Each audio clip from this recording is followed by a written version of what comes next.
रोजाना शाम का सूरज ढलता है, सांझ की धीमी धीमी रोशनी होती है और बाजार में लोगों का आना जाना लगा रहता है।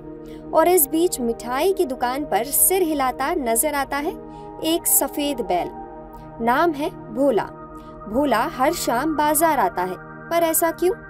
कहते हैं जानवर बोल नहीं सकते, लेकिन सारी बातों को समझते और समझा सकते हैं। भोला का किस्सा भी कुछ ऐसा ही है। कहानी बेहद रोचक है। दरअसल भोला को ब्रेड, मिठाई या नमकीन जैसे पकवान बेहद पसंद है और अक्सर समोसे की खुशबू इसे मार्केट की फेमस मिठाइयों की दुकान पर ले आती है। समोसा मिलते ही वो खुशी से गर्दन हिलाता है। भोला को बच्चों की तरह हाथ से खिलाना पड़ता है, वरना वो खाना ही नहीं खाता। भोला अक्सर अशोकनगर के 8 नंबर कालीबाड़ी मोड़ के पास एक मिठाई की दुकान पर आता है।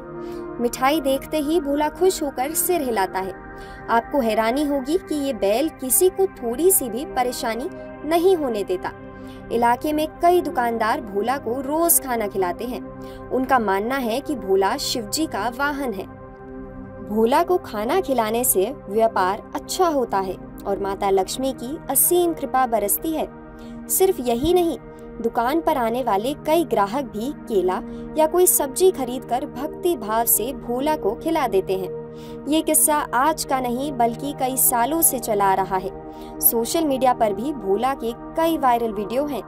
वास्तव में बैल के ऐसे कारनामे देखकर आश्चर्य होता है। आश्चर्य भक्ति का, आश्चर्य सृष्टि और सृजन का। आपके दुकान पर हर रोज एक सांड आता है, क्या करते हैं आपके?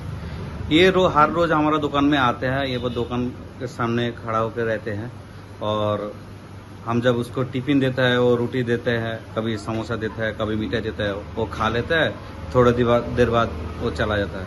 कभी कभी तो ऐसे ही खड़ा रहता है, जो कस्टमर आता है वो देता है, वो खाता है, उसके बाद वो जाता है। इसका आप क्यों खाना देते हैं उसको? ठीक है, हम तो गौ माता का लेके बिजनेस करते हैं। हम गौ माता के ऊपर बहुत विश्वास करते हैं। शिव जी के ऊपर बहुत विश्वास करते हैं, इसलिए यहाँ पर आता है तो हम वही विश्वास पर उसको देते हैं। हम लोग हर रोज आता है? हर रोज आता है। कभी कभी सुबह आता है, कभी शाम को आता है, पर आता जरूर है। आता जरूर है, 2 वेला ही आता है। मैक्सिमम दिन 2 वेला ही आता है। लोकल 18 उत्तर 24 परगना से रुद्र नारायण रॉय की रिपोर्ट।